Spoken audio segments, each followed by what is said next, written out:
Hey everyone, today's guest is Mikey Erg, drummer for the South Amboy, New Jersey punk rock band, the Ergs.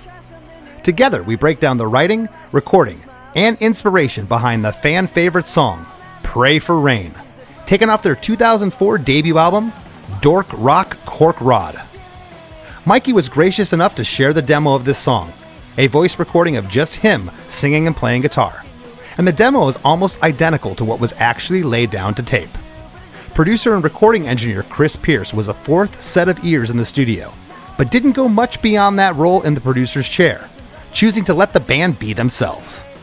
This sounds like the Ergs, no one else. They let those happy accidents and slight imperfections be one with the recording, choosing not to line up and tune everything perfectly. The band recorded live in the studio, save for the guitar solos and vocals. The original recording still sounds great to these ears, but wait until you hear the new remix version by Steve Albini. It absolutely rules. So for all this, and pissing off punk crowds by playing thrash metal covers your whole set, stick around. This is a good one. Hey, have you heard? Chris DeMakes a podcast. Hey, have you heard? Chris DeMakes a podcast. Hey, have you heard? Chris DeMakes a podcast. Hey, have you heard? Chris DeMakes a podcast. Mikey Erg, how you doing? Hello, how you doing? I'm doing great. I was thinking about this intro. I think I'm going to call you Mikey Erg. I'm not going to, use your real last name. That's my stage name, man. Yeah, nobody knows you by that. So, Which was funny about, like, when I started making solo records, I was like, do I do it under my own name? Do I do it under Mikey Erg? And I did it under Mikey Erg. I'm not sure, still to this day, not sure if it was a good thing or a bad thing in terms of, did I want to make myself like a different entity, or did I want to like use the name that people knew me by? I don't know. Who knows what the good way to go about it was. I still say that D.D. King's rap career would have been huge if he was D.D. Ramone, but that's true. I'm in the minority there. But I gotta say, I know that you know this because I told you, but one of the Ergs' last tours that you did on your initial run was with Less Than Jake. That's right. And I remember, this song in particular was just always a standout, a fan favorite. And, I just saw the momentum of this band. And then the next thing I know, you're telling me that you guys are breaking up. I said, what? And, we don't get into those things on this show, but to say I was disappointed, and then to find out that you came back and you've done subsequent, reunion shows and whatnot, just released some new music last year. It's awesome. That's music to these ears. But I loved the band. I loved the band because, especially you, I know that you hear nuances, and you've heard me talk about it on this show, of lining everything up in Pro Tools and fixing all the vocals. And that's what the allure for punk rock was to me in the early days. It was a level playing field. I couldn't play fancy guitar solos and all this stuff, but I knew three chords, right? And I tried to develop them and work them as best as I could. But you guys had this just reckless abandon kind of sound to your band. It was garagey, it was punky, but it had like this 50s Buddy Holly innocence to it too, with the lyrics and the delivery. So take us back on this song, Pray for Rain. Do you remember writing it? Because you sent me the demo. Yeah, I do remember writing it. This song and A Very Pretty Song for a Very Special Young Lady Part 2 and Everything Falls Apart and More, all on Dork Rock Cork Rod. They were all kind of from the same like week, basically, and the same I hesitate to call it a relationship because it lasted for about 2 days. But basically, this is like the song I wrote just getting into this thing, and then the other two are the breakup songs from that relationship. It was right in the beginning of the Ergs, kind of like within the first couple years, and back then we were even more so than we were towards the end. We were all over the place. We would like open sets with like a Dinosaur Jr. cover, and then do a John Coltrane cover, and then do 15 thrash songs, and then do a couple pop punk songs, And in fact, when I wrote this song and a couple of the other ones, Jeff kind of refused to do them for a while because they were like too in the poppy direction. And then eventually we started working on the album, because these were written probably like about a year or so before the album was even a thing that we wanted to do. So when we started working on the album, I was like, can we just do these songs? Right. And eventually we put our own Ergsy spin on them. Well, it's interesting. The demo is almost identical to form. I mean, you know, barring a one word here or there, it was pretty identical to what it ended up being. Give it to me, just can't wait for the day when inevitably you say I'm not the guy you thought you knew, and we have to talk, and you'll regrettably inform me that you're taking a walk. So in love with you, but I just don't know what to do. And then, of course, and we're going to get into this in a bit, you sent me, and I thought it wasn't out yet, but I found it on YouTube, the Steve Albini mix of the song, which sounds really awesome, man. I think he did a great job on it.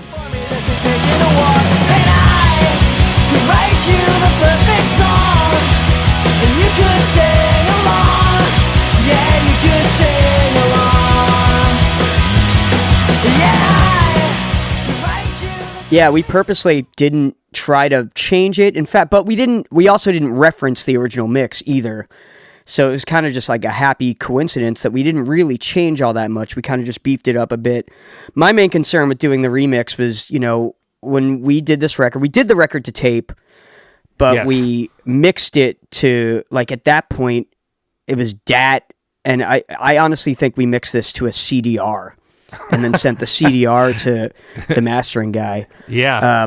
You know, because that's just the way, you know, that's what we had back then. Yeah, it's the way it was. And I remember actively being like, I want to mix it to tape. And then it was like, well, no one even works from tape. And, you know, like, like, I don't even know if mastering engineers had the capability of, like, taking stuff from tape at that moment. Or at least the mastering engineers that we were going to be using.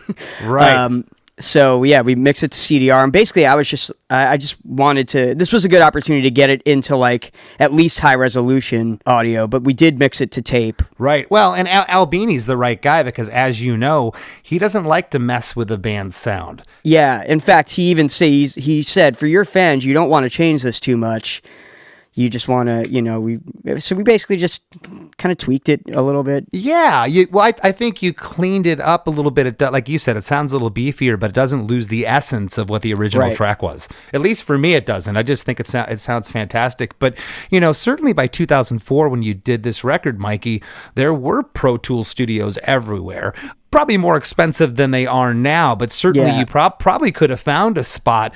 Were you trying to keep it pure going to tape at that point? Yeah, we absolutely. It was by choice that we picked Chris Pierce, who we worked on the album with, and actually did almost 90% of our stuff was done with him, because we wanted to do it to tape. We wanted, because we assumed it sounded better or more pure or whatever, and we were always the kind of band that we didn't like we do punch-ins here and there if we fucked up a word or something, but like, we wanted it to sound like us playing. You know, we didn't want to quantize or any of that. Yeah.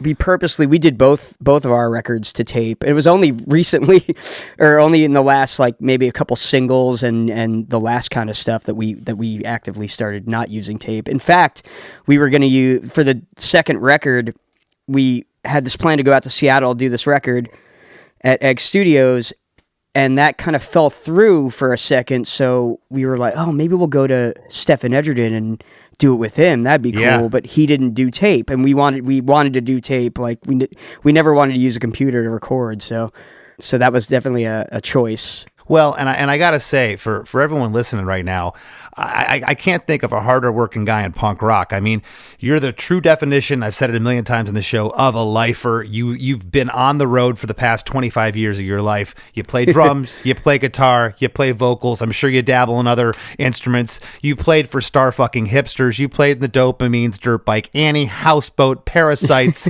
the house band on the Chris Gethard show. I could go on. You filled in for other bands. I'd see you on the Warped Tour. What are you doing here? Like, oh, I'm filling in today for. I'm like, what? You're like the ultimate utility player on the baseball team. It's like, hey, go play first base. Hey, go catch. I've gotten those calls. Or, hey, can you make it today? Can you fly to Belgium tonight and play a show? No, and it's cool, and I respect that. For me, I always put my eggs in one band, in one basket. I couldn't imagine being pulled that many directions. Some people can. You're one of those people. Yeah, it's tough. I just started a break of like, I'm going to take a couple months and just chill because I've been kind of nonstop for the first half of the year. So yeah, and we get that way, don't we? Especially when you live on the road and you've been in that album tour cycle that a lot of us have over the years. It's hard to take a step back and settle down sometimes. But I'm glad to hear you're trying. Yeah, try it. We'll see. But what do you think it was? Before we hop into this thing, you guys released a lot of songs. You've released a lot of songs solo. What is it about this track? I mean, it's just, you go look on Spotify, it has the most plays. It's the one tune that your fans gravitated towards. And I hear all kinds of influences within this song. I hear Descendants. I hear Scott All, absolutely. In this track. I hear Mr. T Experience. I hear a little bit of Weezer. I hear, insert garage band from the 60s in there. It has all these. Probably some Elvis Costello in there. Yeah, it has all it has all those influences. What is it about this track? You guys have a bunch of great songs, and I always wonder why certain songs resonate. I have no idea, but I know also that's one of my favorite parts about listening to this show is people say it 9 times out of 10 the best songs that a band has are the ones that just kind of fell out of you, that didn't take any time to write, and that's I mean this song was written in 2.5 minutes.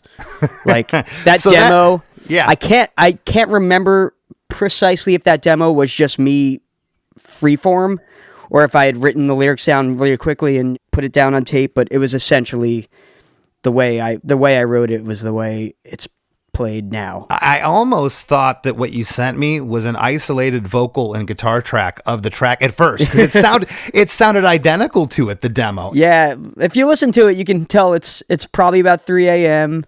I'm much younger and groggier sounding. So I used to live in a recording studio that my dad owned, and I lived in the house above it. And you'll like this factoid that it's the recording studio that Slippery When Wet was demoed at. Oh, no way. In Saraville, New Jersey. So basically I had the run of the place and I could just come downstairs. Yeah, everything was soundproof. I could come downstairs at 3 a.m. and make full band demos if I wanted to, which I had done. But this was just me in our little Studio B mix room, like recording to a cassette tape. But yeah, it was written in the time it took to play it, really. That is so cool. You had to be like a kid in a candy store. In this case, it was kid awesome. in a recording studio. Yeah. If I just got an idea, I want to do a cover of blah, blah, blah, I just go down and record it. And is your father a musician? Yes, he's a drummer. He played drums in a pretty successful cover band in New Jersey for a long time. But also had the studio since like the mid 70s. That's super cool. So when you wrote the song, you said it was very quick. The song is track 6 out of 16 on the record, so it's not necessarily buried on the album, but it was just kind of like another song. Did you have the lyrics already written, or do you like to sit down and say, I'm just going to let the magic happen, start playing some chords and humming a lyric? Or yeah, that's how I usually work. Is I'll just start strumming a chord, or like sometimes I'll be walking around or doing something and a chorus will pop into my head.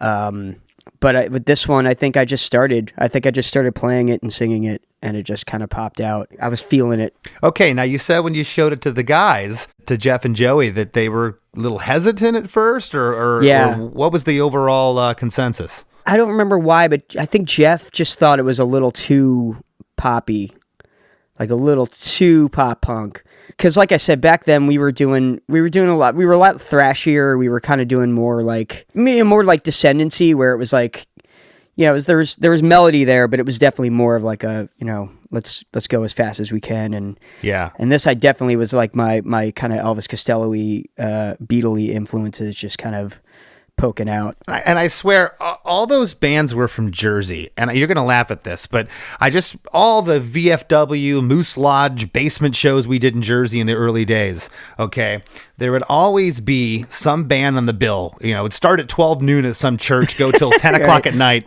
and there'd be some band sandwich. It'd be like, you know, ska and pop punk the whole day. And then this band, the Ergs or whoever, would come on at 4 o'clock, and they would like open up with an Exodus cover, and you'd be like, well, what's going on? And then like the whole set, they wouldn't play any of their songs. Like, we're just playing covers today. And you'd be like, what? And I always loved that band. So I always respected we were absolutely that band. Like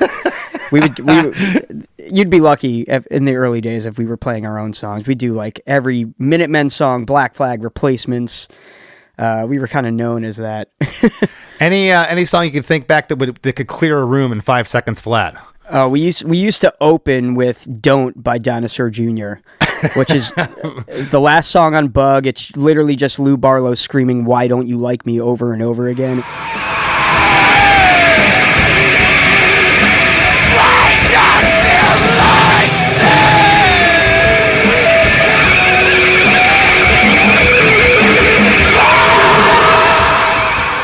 I remember we played a quote-unquote emo show. We're like, fuck it, we're just going to do "Don't" for 25 minutes. And that's what we did. And we did not make any fans at that show. No. I love that, though, because I'm telling you, I think it's a Jersey thing, too. I can't tell you how many times I saw that exact thing happen. It could be. I mean, it's in our blood. Yeah.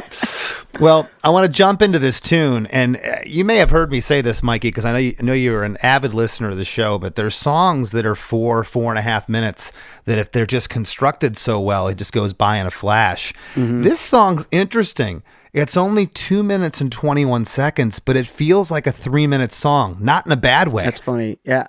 I was going to joke that this was going to be the shortest episode of Chris DeMakes a Podcast. No, actually not. And it's surprising because there's so much packed into this song, especially, you know, and I don't know if you're more cognizant of this now. You're like an auctioneer here on some of these lines. I don't know how you get all the words in and how you enunciate them so well. It's pretty impressive. There was probably a bit of Chris Pierce saying, like, can you not garble that that line? Yeah, Roger calls them throwaway words. I'll do a lot of when I start, these little things like, what are you doing there? Don't do that. Yeah. You know, like, he's like, I can't even edit it because I can hear the breath going into the next word. Like, stop doing that, you know? I put W in front of I, so like, why do you, like, if I'm trying to say I, I'll start it with a W. I don't know why, but I do an H. I do a hi. Hi. Yeah, and Buddy hates it. He always calls me out for it. He's the one. So one thing off the top of this track that I noticed a difference with the Albini mix is on the original version, it's just straight. The whole band, 8 bars, all in, stereo guitars, bass, and drums. The drums are just hammering away on that crash cymbal.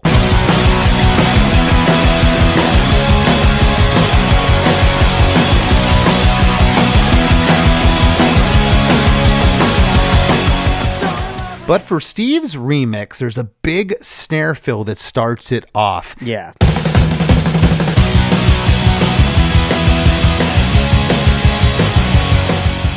Did he take that snare fill from another part of this song? I think I know where, if he did. No, it's there. It's there because on the album version, the regular album version, it comes right out of a song called Most Violent Rap Group. And Most Violent Rap Group ends with, you know, jigga jigga jigga jigga jigga jigga jigga. Interesting. I couldn't find a version. I looked for, and they're missing the snare. The snare roll is there, but when we did the remix, I took the opportunity to just like, because over the years I've definitely heard people complain about how that song is glued into the album. Like you can't, it was so hard to put it on mix CDs or playlists or whatever, because it just is a jarring like cut. So I thought it would be cool to just isolate it. Yeah, so we basically just muted the guitars until they come in on the one and started with the snare roll. That's interesting because we get the big snare fill after verse 1 before we go into pre-chorus 1. And I thought maybe Steve had lifted it from there because I'm assuming he mixed this in Pro Tools. No? we had to transfer so that we recorded the album on 16-track 1-inch, and the tape stock was from the early 2000s, so it's of course kind of screwed now. So we had to bake it and transfer it to Pro Tools. So we took it from Pro Tools and then mix it through tape. But he did all of the manipulation, and all the outboard gear and stuff was used through the board. The only thing we really did in Pro Tools was isolate like the tom. We took all the like extraneous noise off the tom tracks and stuff like that, and kind of cleaned up the beginnings and endings so that they were a little cleaner. But we didn't do nothing was done in the box in terms of like effects or anything like that. Okay. Interesting. Well, it's 8 bars. It's just really loud here. It's just, I'm going to use that term again. There's like a little bit of reckless abandon that's happening here. And then we get in to verse 1. And this song too, I'm calling the chorus something that comes a bit later, but it almost sounds like a chorus right off the top of this song. The whole thing sounds like a chorus to me. Yeah, I don't think there is a chorus. Okay. Like, there's a lot of songs where I just don't write choruses. Or choruses in the general sense of the term, where that's the name of the song, and and that's what's repeated 3 times in the song. Yeah, the refrain, and we had Less Than Jake's had a thing for years with that. Our song titles never matched what the lyric was typically, and the Dillinger 4-way, the Dillinger 4, double whiskey, Coke, ice, whatever. It's like you got it. You never say that in the song once, Nope. But before we go further, I want to mention I don't know if we ever talked about this in the show very briefly. You mentioned baking the tapes earlier, and for the listeners out there, if you have tapes sitting around for a super long time, you actually have to go through a process of making sure that the stuff is still actually on the tape and it hasn't corroded off the tape. Yeah, there's a certain bunch of different types of tape stock and from certain eras that just whatever formulation they were using, it just did not last. And the part of the tape that the information is actually recorded on starts to fall off of the tape. And if you bake, you put it in a very low degree oven for about 24 hours or something, and that kind of like adheres the tape back together so that you can play it once. And then it kind of deteriorates again. You can rebake it if you need to, but it's good to just kind of back it up. I read a crazy article years ago with Tom Scholes from Boston. They were in between records fighting with CBS Records years ago about a delivery of a record. It ended up being like 8 years. And when they went back to work on the album, they had to literally bake all these tapes and they thought that they were destroyed. So interesting you brought that up. But verse 1. So in love with you, so thought I'd try something new and write a silly song about just what your smile could do. But it's just not working out, and now I'm having my doubts. It seems that broken-hearted love songs are what I'm all about. By the way, if you have any disagreements of what the verse, pre-chorus, or the chorus is here, we can debate them. Okay? Yeah, it's funny. I like you said, but there's a lot of words in here, and I was regretting not sending you the lyrics, but we'll see. We'll see how you do. We'll see. We'll see if the old ear is still working here. I'm so in love with you, so I thought I'd try something new and write a silly song about just what your smile could do. But it's just not working out, and now I'm having my doubts. It seems that broken-hearted love songs are what I'm all about. That's right. So yeah, that was basically like, I thought it would be fun to, because all of my songs were, breakup songs at that point, and I was trying to figure out a new spin on a breakup song, and so I decided to write a song about wanting to get broken up with so that I could write the song about the breakup. And isn't that so true that when we're riding high and we got a little money in the bank and there's a loaf of bread on the table, it's like it's hard to be angry and come from the heart and write a song, right? Yeah, it's like that's all I knew how to do at that point. So I was just like, let me let me wish for this breakup, and be careful what you wish for, because it did happen. Well, the band stops on verse 1 here as the guitar panned off left continues playing. The guitar panned off right is fading out as it on the ring out there, and the hi-hat is here, just kind of keeping time. And I love the subtlety of that hi-hat here. It could have been a number of things, but it's very simple. That was by necessity. We did it live, so I'm keeping the time. There you go. I have to. I was going to ask about that too. It seemed like there's some push-pull here. I didn't think this was on a click. Yeah, we didn't do it to a click. We basically did it all live and then overdubbed the vocal basically. And the guitar on the right is me overdubbing the guitar, overdubbing a rhythm guitar. Okay, well that was what else I was going to say, and it was interesting because it sounded like it was two kind of different styles, which it is. It's two different people playing it. Yeah. If that was Jeff both times in each speaker, I was wondering if that was, by choice to kind of change it up. It's definitely not a mirror image there. We purposely used different amps too and different guitar. I think I used a SG, and he used Chris's Dan Armstrong, I think, for for most of the record. So many days, still unaccounted for it. I've got no more. Hey everybody, stick around. We got lots more Chris DeMakes a Podcast coming up with special guest Mikey Erg after a few words from our sponsors.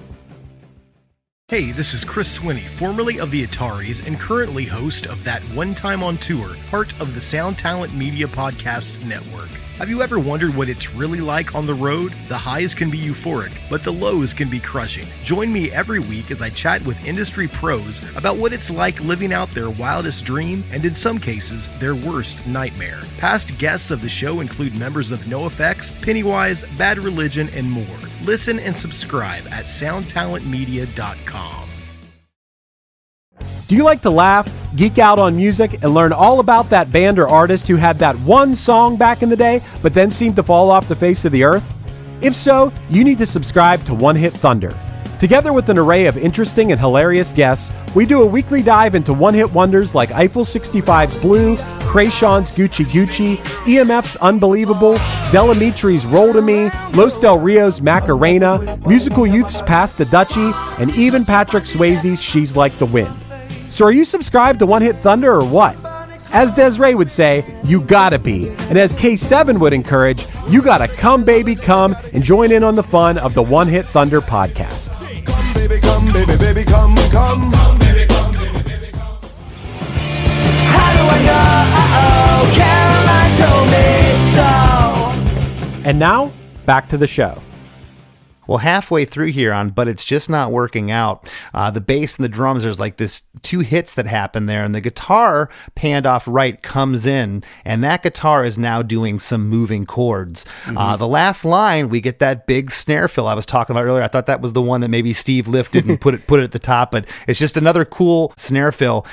Another thing about the way that you play drums, I'm not a drummer. I wish I was, because I feel like for this song especially, on the demo you sent me, when you get into the guitar solo part, and we'll talk about it, there's this weird 3-symbol hiccup that happens in there, that you actually were playing that on the demo with just you and a guitar.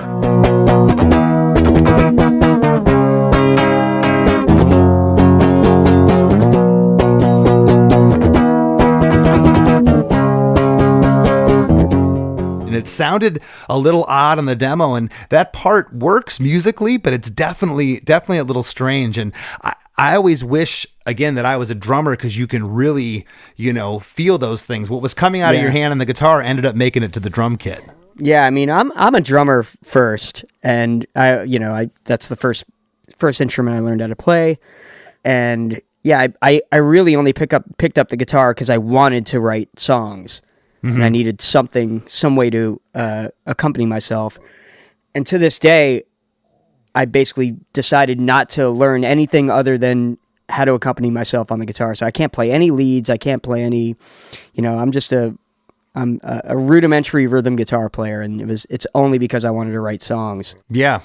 But there's something I think special about that too. I've been careful to, I've been kind of a rudimentary guitar player myself within the context of Less Than Jake. And as I've grown and been, matured as a musician, I've learned other stuff, but you're cautious sometimes to bring that into your sound. It can muck things up. Yeah. Unless you're Propaganda and that's what you're going for, which I think they're kind of like the Rush of punk rock at this point, Certainly, yeah. Which is awesome. Pre-chorus 1, the whole band is in here. It's a killer groove. Bass part is super rad here.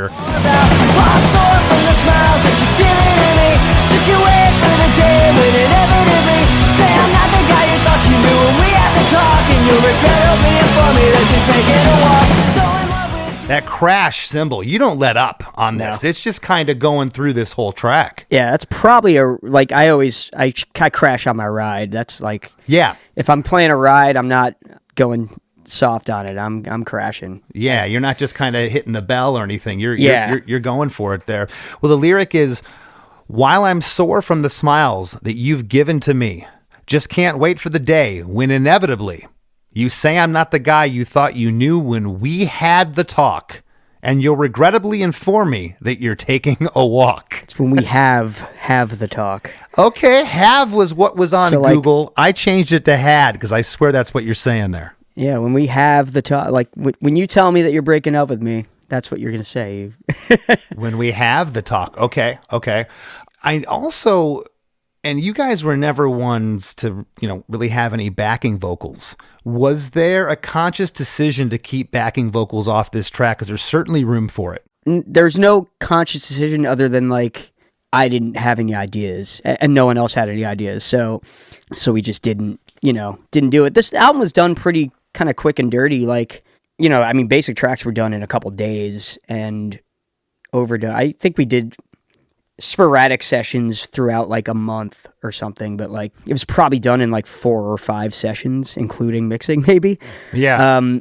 So yeah, we didn't throw anything on there that we didn't have specific ideas about, and even there's certain things that are just kind of percussion things, and that was just it'd be funny to put this guiro on this one part and mix it really loud, just stuff like that, just stuff we thought would be funny and catch people off guard because we were still kind of fucking with people even when we were making our record.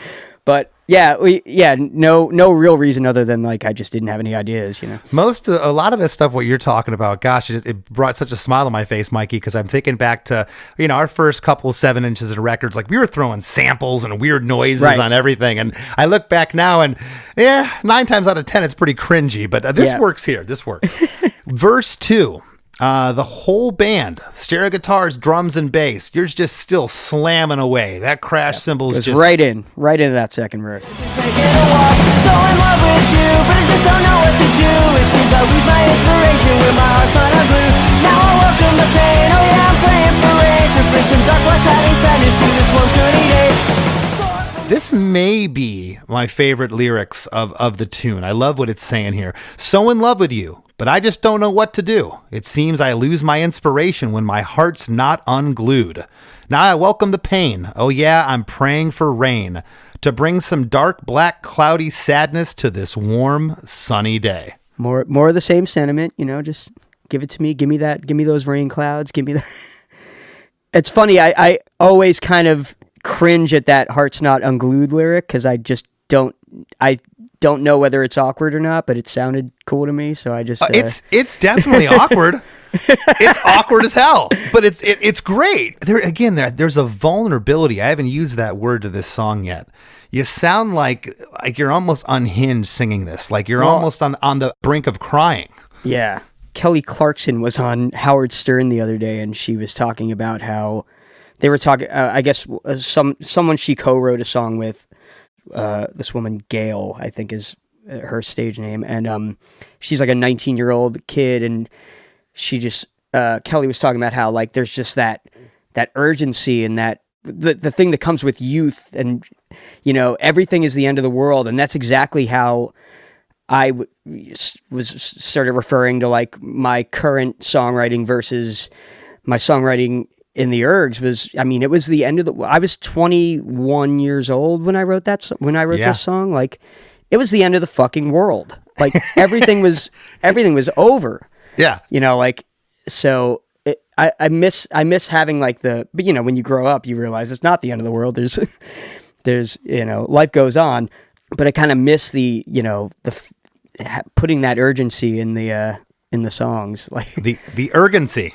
Yeah, urgency. Yeah. No, it's crazy because the fact that you said that, I just fully got the chills, because all I've ever known from you, especially when you guys pull up in the van and like crack a beer and like the party was on. You were just you were this fresh-faced kid. You were just happy, and you were always talking about nuances of music, and you know, you're kind of like Stefan from Descendants in that aspect. It's always about songs and music, and this guy, and to hear you say no, it was like, in my head, it was the end of the world. I was just I was confused about love and confused about life.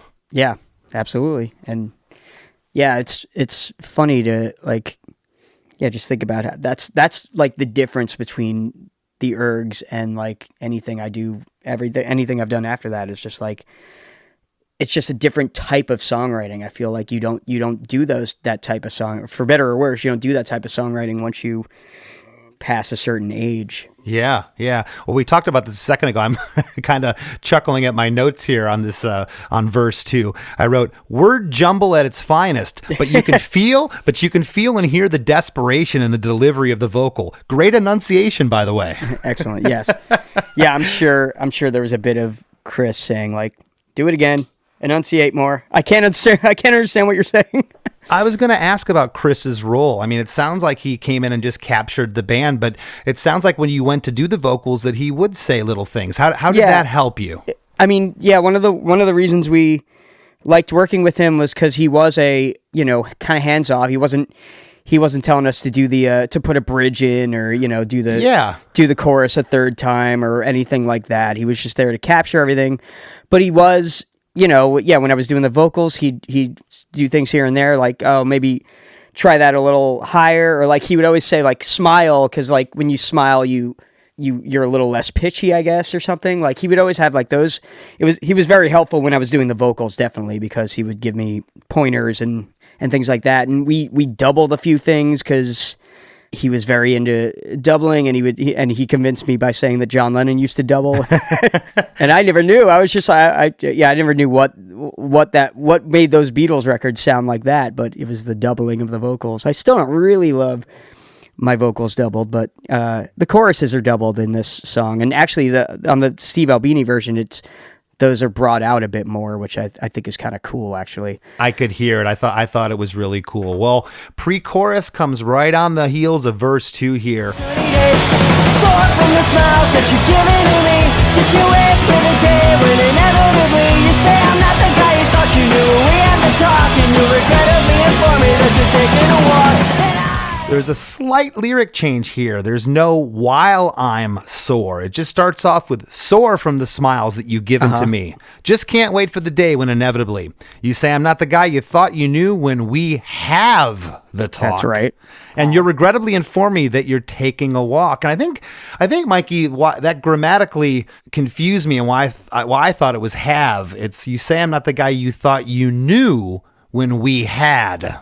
Yeah. Versus you knew when we have the talk. Have hasn't happened yet. It's a little confusing, but I love the wordplay. Yeah, it's kind of like in my mind, in my 22-year-old mind or whatever, like she's actually saying, "You're not the guy I thought I knew," but we're having the talk at that moment when she's saying that. I think is what I'm. I think that's what I'm going for there. Gotcha. And how did this happen, if you recall? Did producer Chris Pierce say, hey, you can't get in all this on this pre-chorus. You can't get in the while I'm sore. You're just going for sore. Do you remember? It was probably just me knowing that I couldn't fit that while. Or, I don't know.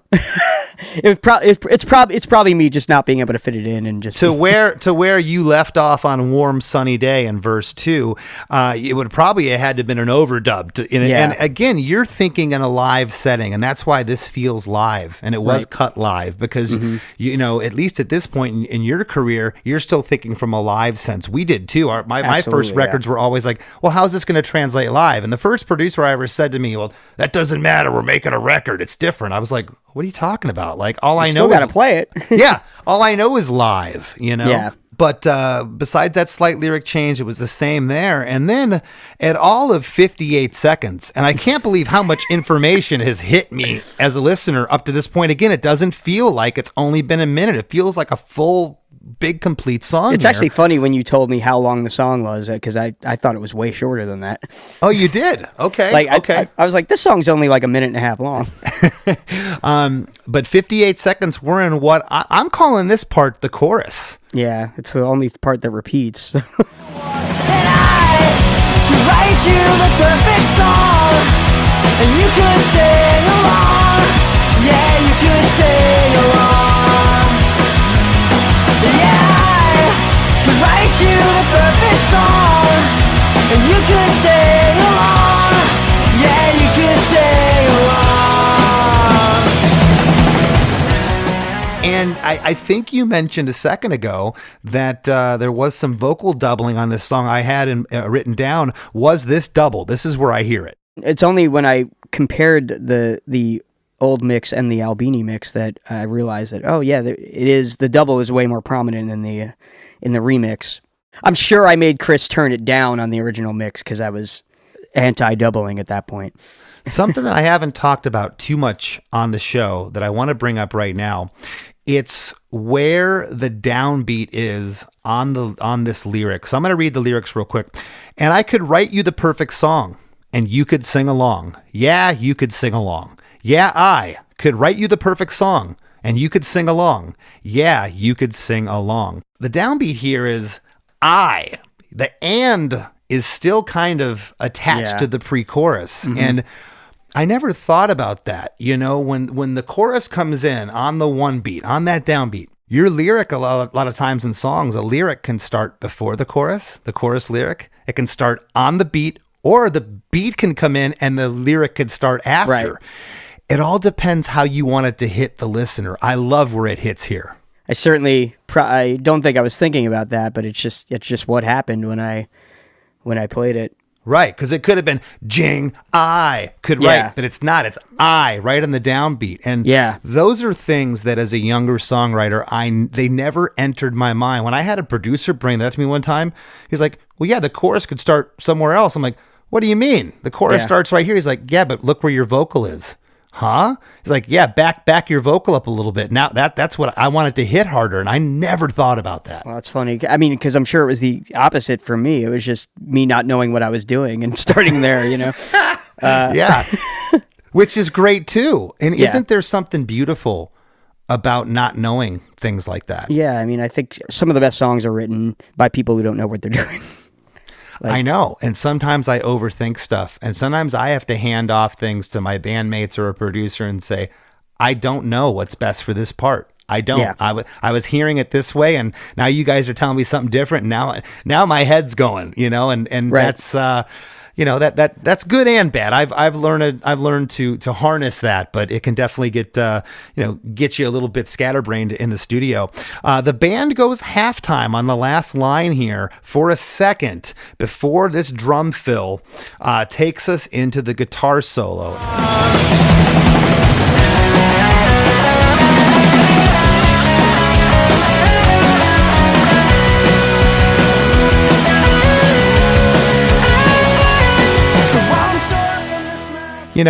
I hear a little Stephen Egerton in this solo. I hear a little Weezer. I hear, again, I'm going to use the term garage rock. Just kind of the solo's cool. Was that something that you guys have been playing in the jam room, or did that just happen when you recorded it? I don't know that Jeff plays the same solo ever twice. I think even when we do it live every time, it's slightly different.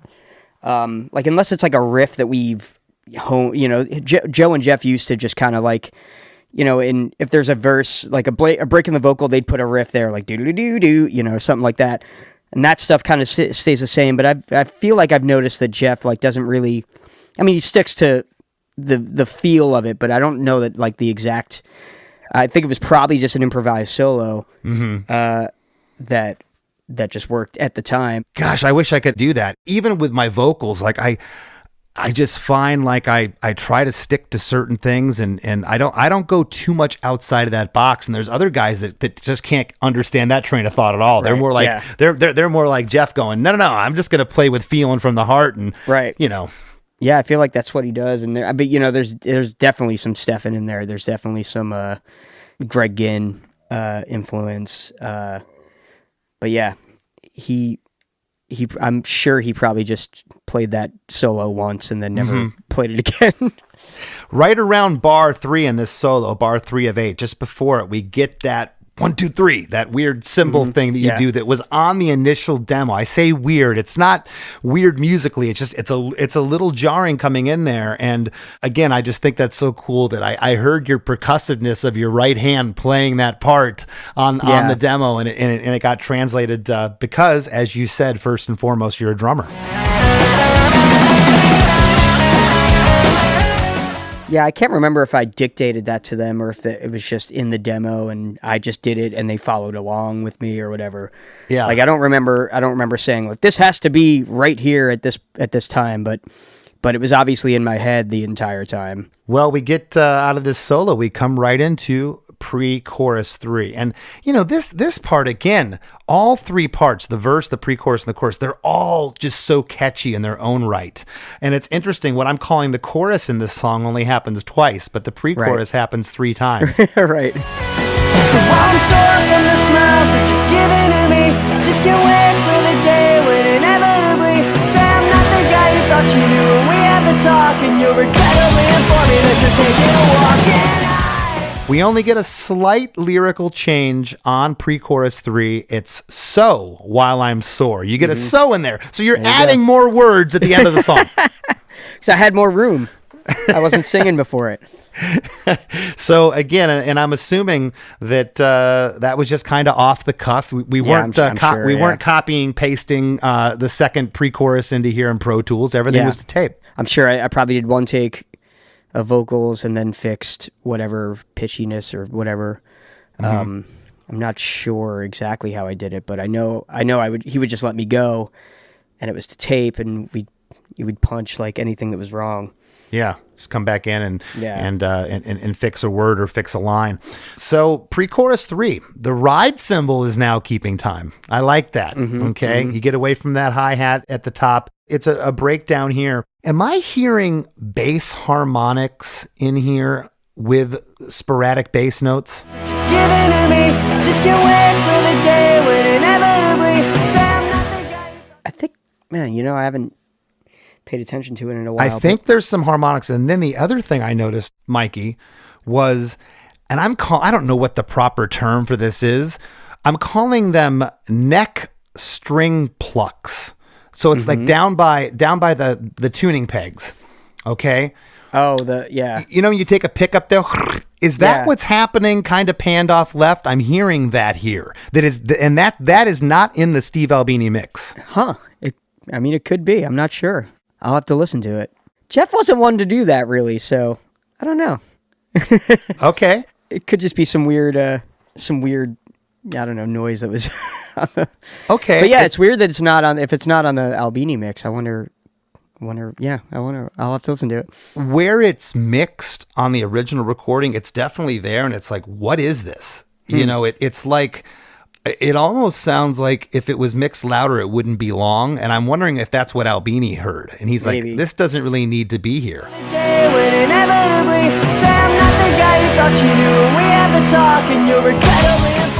That is one of the cool things that he would do is like, if he heard something that he thought would be better enhanced, like he would turn that up for, like he'd ride the fader for a second for like, there were a couple like little flourishes that I did in the right that, he would kind of bring up and bring down. So yeah, maybe he decided to mix that out. So if any listeners out there know what a headstock string pluck, it's like a horror movie sound. Is there a name for that, Mikey? I don't know.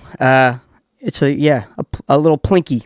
Yeah, I need to record it now. I got my guitar here. I needed to show it's this sound for the listeners. It's yeah. Listen to the beginning of Tourette's by Nirvana. There you go. Oh, yes. Or any Michael Myers Halloween movie at the start of it. Well, we come out of pre-chorus 3, and we're into chorus 2. Write you the perfect song. You could sing along. Yeah, you could sing along.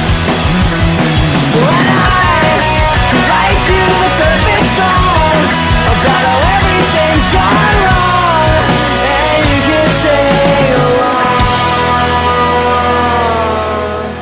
And I could write you the perfect song, and you could sing along. Yeah, you could sing along. And then the little break here between the first and second half, the bass run here is just incredible. Yeah. It's so good. How much were you involved with Joey when he was tracking? Like, did you get in there and get involved? No, never. Like he would just do what he did. We left him to his own devices. He doesn't get mentioned. I think it's unfair. He doesn't get mentioned a lot in the circles of what a great bass player and the parts he came up with. Yeah, it's true. I mean, he's definitely the best bass player I've ever played with, and it's funny I've known him since early high school, and that's when he started play. I knew him when he didn't know how to play bass, and all of a sudden he just worked so hard at it, and within a few weeks he was just incredible. And it was how'd you learn that quickly? But yeah, he's great. And yeah, he'd come up with all of his own shit, and like I said, sometimes him and Jeff, if either of them came up with like a cool little riff in between some words or something, they would kind of hash that out and do a little cool, like kind of almost like Thin Lizzy-y, like co-lead with each other. But yeah, he'd come up with everything. I came up with the lyrics and the melody and the chords, and then they just ran with it. That's basically how our songwriting process was. Another thing in Steve's mix I noticed is the bass. It's just it was EQ'd properly because the tone and the parts are there, the playing's there, but it sounds so good. The back half of the chorus here is, and I could write you the perfect song, and how everything's gone wrong, and you could sing along. The second half here, a lead guitar part comes in, kind of centered right up the middle. It's awesome that when that comes in there, it needed something there. Yeah, and I think that was just Jeff, like, it needs something here. I'm gonna overdub something, it's really good. And on the last line, the whole band slows down, and the way that you say along and you hold that out, it kind of says it all for me with this track. I feel disillusionment. I feel apathy. I feel some sadness. I kind of feel a case of the F-its, come on. Yeah. Is that fair to say that was kind of how it was delivered?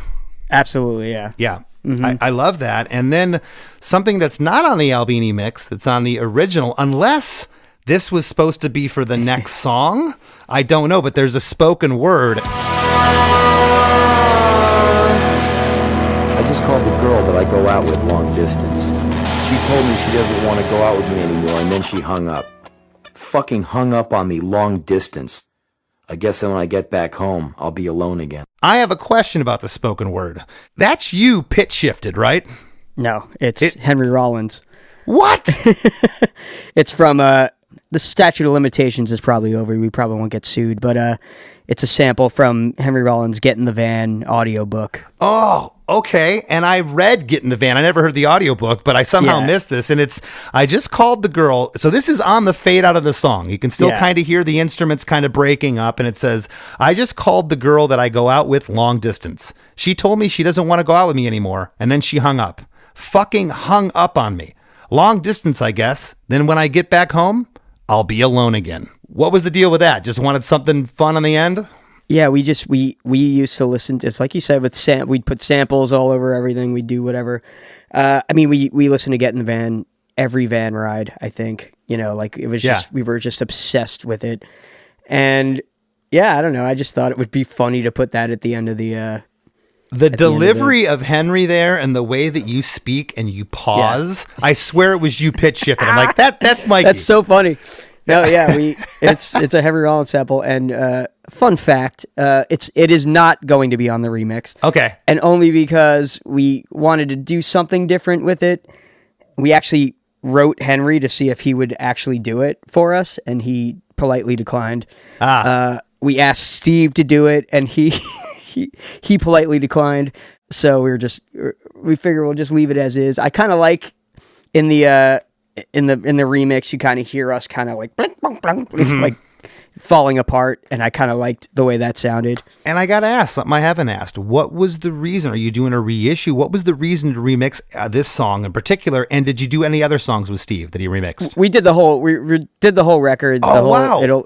It'll come out as a 20th anniversary reissue next year. Oh, that's awesome! As and the original's not going away. We're not going to take the original off of streaming or anything like that, but like I said, we basically just wanted to bring the album into kind of a, at least high resolution audio, and kind of make it not a little higher than CD quality now that we can, and now that there are streaming services that offer that and stuff like that. So well, for everybody listening, be it with the Steve Albini mix. Steve knocked it out of the park. It sounds so good. It reminds me of when All went back and remixed their early stuff. Right, and that's kind of where I was coming from, and that we didn't really want to change it, but we just wanted to make it a little more pleasing to the ear, I guess. I mean, I love that All record that has all that kind of took the 80s off of those early All records, just made it just a little more pleasing to my ear, Yeah, a little more in your face. Well, hey,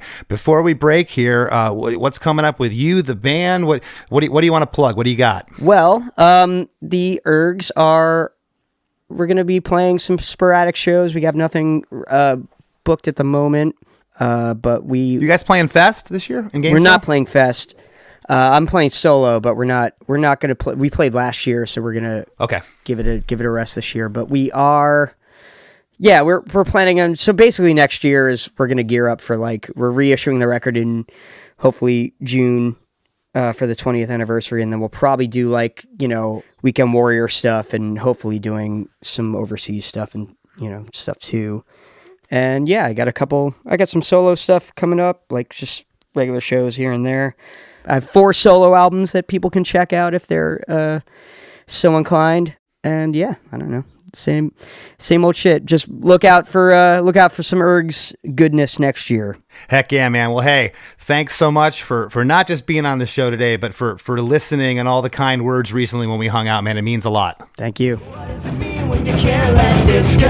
What does it mean when you know? You caution me at the bar, trying to think of what can I say. See, 'cause your secrets are, they got nothing on the sunshine. I hope you all enjoyed that really fun episode with Mikey Erg, but don't go anywhere. We got lots more Chris DeMakes a podcast, including the band you might not know and the rap segment coming up right after a few words from our sponsors. Hey, what's up? My name's Lurk, and I'm the host of Lamb Goat's Van Flip podcast. Every week I have in-depth conversations with bands from all over the scene, big and small. We also like to keep our finger on the pulse and showcase up-and-coming bands on the show as well. So come check out Lamb Goat's Van Flip podcast. As we near the end of the show, here's a band you might not know. Welcome to this week's Band You Might Not Know. If you'd like your band to be considered for Chris DeMakes a podcast, all you have to do is email your best song via MP3 only and a short bio to bandyoumightnotknow@gmail.com. This week's featured artist is Alex Casnell and the Board of Directors from Cincinnati, Ohio, with Alex on guitar and vocals, Heather Sampanis on bass and vocals, and Brian Tull on drums. Their sound has been described as surprisingly unwhiney, a style they affectionately call pop punk for grown-ups. You can find their music on all the streaming platforms. Here's a snippet of their song, Victoria. Confess, I'm so sorry, Victoria. I gotta have you as more than just a friend. I could tell that you knew what I was thinking. Open my mouth like a dam was breaking. I'm running up the phone bill. I can't stop thinking about you long enough to sleep. Nights with you are like a best of Motown CD. Tori, you really got a hold on me. The Rap with Chris and Chris. So, Chris, it was another story from a lifer about a song that just sort of fell out of him when he was young that went on to become a fan favorite. We've heard it time and time again, and it just seems to be the proven method for writing a great song, man. Just let it flow. Absolutely. Mikey even said it. He was a lot younger, flying by the seat of his pants, just writing stuff, and you just don't think about those things. You don't, like, well, this is going to be my breakout song. I mean, maybe some people do, but he definitely wasn't thinking that way. It was just another tune, and here we are 20 years later, and people have gravitated to it hardcore. He talked about that desperation. You can't fake that when you're writing a good song, especially if you're in a spot in your life where you're not necessarily happy. And how many of us, I'm not saying that any of us are ever completely happy, but maybe there's times in your life you're a little happier than other times. It's hard to write a really great song that resonates with people. Hey, that's just the way it is. I'm not saying it's impossible, but I'm saying it's a little easier to write a song that people can relate to when you are actually feeling sad or angry or desperate. And that comes through not only in the song itself, but the delivery of a vocal performance. People can hear that. People can feel that. This song is an example of that. Yeah, there's been countless, and we've talked about this, Chris, countless songs that have been demoed and recorded by bands that it isn't until Tina Turner or whoever sang the song that it became a massive hit because of that connection, the way that they sang it. That energy that comes out of a person's mouth or through their hands and it lands onto to digital tape or whatever, there is something about that is undeniable. There is something there that it takes a special a person to create that. It's also really important, and you talked about that. In this case, I mean, it could be a producer, it could be a bandmate, it could be a friend in the room, just that other set of ears in the room giving you some suggestions and some guidance when you're tracking your vocals. Chris, when we're recording this, it was last week that I was put through the ringer in a vocal tracking session. It was in a new Punchline song that I sing lead on. It was 7 or 8 hours for one song where it was intense. And I think I got, because of my friends pushing me to the limit, I think I might have gotten my best vocal performance ever. I hope so anyway. But man, oh man, how important that is. To have that other set of ears in the room. I know that's probably important to you as well, I think, yes, right? To have Roger or somebody, right? Oh, for sure. It sounds like you got the jockey straps across the back for 8 hours the other day. I sure did. Yeah, and I've been there in the hot seat. Yeah, for me, it's always, my voice is the one thing that I always let somebody else edit my vocals. I'll have Roger edit them. I hear all the nuances. I just can't do it, But, yeah, it's, I'd like to think, and I've talked about this before, I'd like to think that having that kind of critical producer in there with me over the years has just made me a better singer. So hopefully you came out better. I think maybe that would be the case. Chris, I know you've had this experience. I had it the other day where you're working with somebody who the person you're working with is a great singer themselves. So they're telling you how to sing this thing.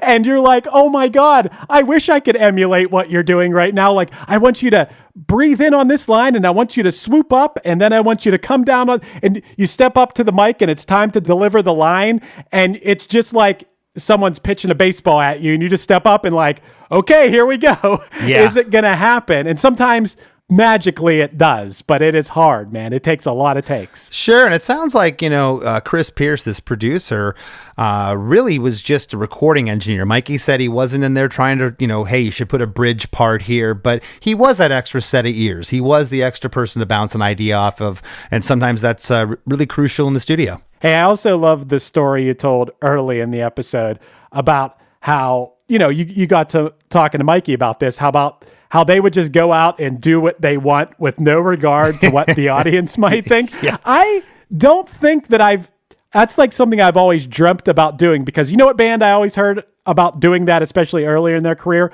was Ween. Ween would go out in front of the most hostile crowd and just do the most ridiculous thing and piss off the crowd. And I always thought that's so funny, and it takes so much guts to go out and do that. And it's so, I think that's so cool. I've never had the guts myself, at least collectively with a band, to just go out and like, hey, let's just go out and do this thing we want to do. Who cares what people think? I think that is awesome when bands do that. Yeah, I've never been able to take it to the nth degree like that either, but I saw a number of bands, One Eye Open from California years ago. They'd open with a striper cover and clear the room, and they didn't care, That's awesome, man. That's awesome. I really enjoyed this episode. Sometimes when I listen to our episodes with an artist who is truly punk rock in their approach, it makes me realize or makes me think sometimes maybe I'm not that punk rock. Maybe I'm a pop artist.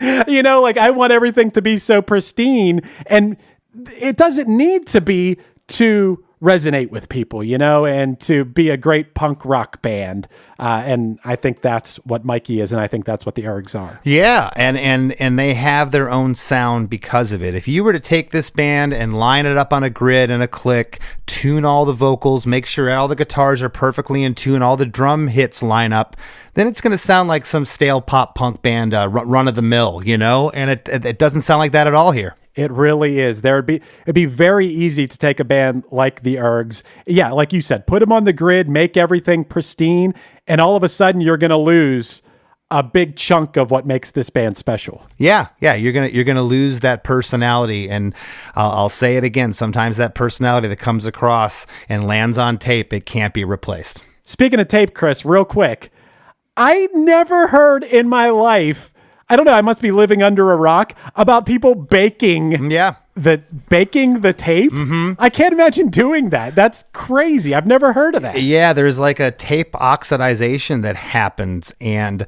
the information that's on the tape, and we could Google this and look up the exact thing, but basically you have to rebake it into the tape. It loses that over time. Yeah. And he's the first person to bring it up here, and I wanted to tell the audience, I didn't want them to think that, like baked, what, was he making dinner in the middle of the take? Like, I wanted them to know that this was actually a real thing. Yeah, you learn something new every episode. I do anyway. Absolutely. Learn something new every episode of Chris DeMakes a Podcast. You know where else you learn something new, Chris? I think I do, Chris. Would that be on the after party? It sure would be. The after party. It is our bonus episode each week. If you go sign up for the supporting cast at chrisdemakes.com, you can be part of a bonus episode every week where we try to bring you a lot of knowledge. We have a lot of really good episodes coming up, Chris, even ones that we're going to record tomorrow morning, which you're going to learn a lot of things in these ones we have coming up, Chris,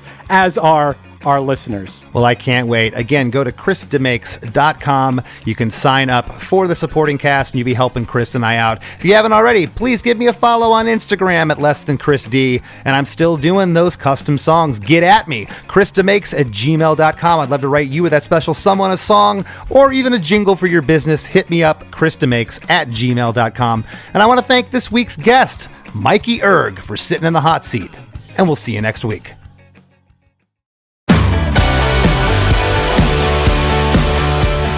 Hey, Chris DeMakes a Podcast producer, Chris Fafalius here. You may have heard me talk about my band Punchline before. Maybe you already know us, or maybe you're hearing about us for the first time right now. It doesn't matter. No matter what your relationship with Punchline is, I will absolutely guarantee that you'll love our new podcast, A Band Called Punchline. Starting with our humble beginnings in a small town in southwestern Pennsylvania in 1997, we're telling the hilarious, strange, and hopefully inspiring story of the 25 plus years of our band in the most honest way possible, podcast style. A Band Called Punchline is an audio documentary available now wherever you get your pods. So subscribe and let me and my friends share a wild, entertaining, unique, and wonderful tale of music and perseverance unlike any other that's still being written today.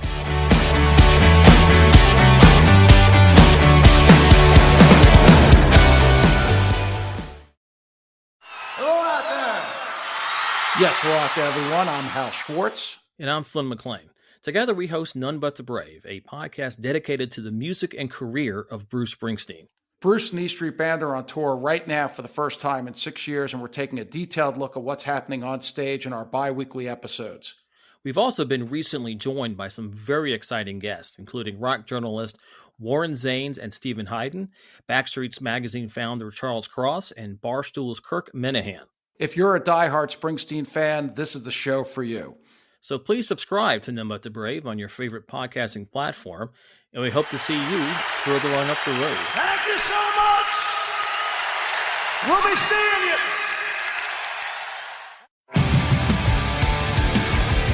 What's up, everybody? I am Finn McKenty, host of the Punk Rock NBA podcast, part of the Sound Talent Media Podcast Network. My podcast is all about doing what you love for a living, and every week I sit down and talk to people who have done exactly that. For example, musicians like Tommy from Between the Buried and Me, Matt from Periphery, Lil Lotus and Shinigami, among many others, photographers, artists, designers, YouTubers like Glenn Fricker and Sarah Dici, and I unpack exactly how they got to where they are today with the goal of helping you do the same. So if that sounds cool, you can listen and subscribe at soundtalentmedia.com, and I'll see you there.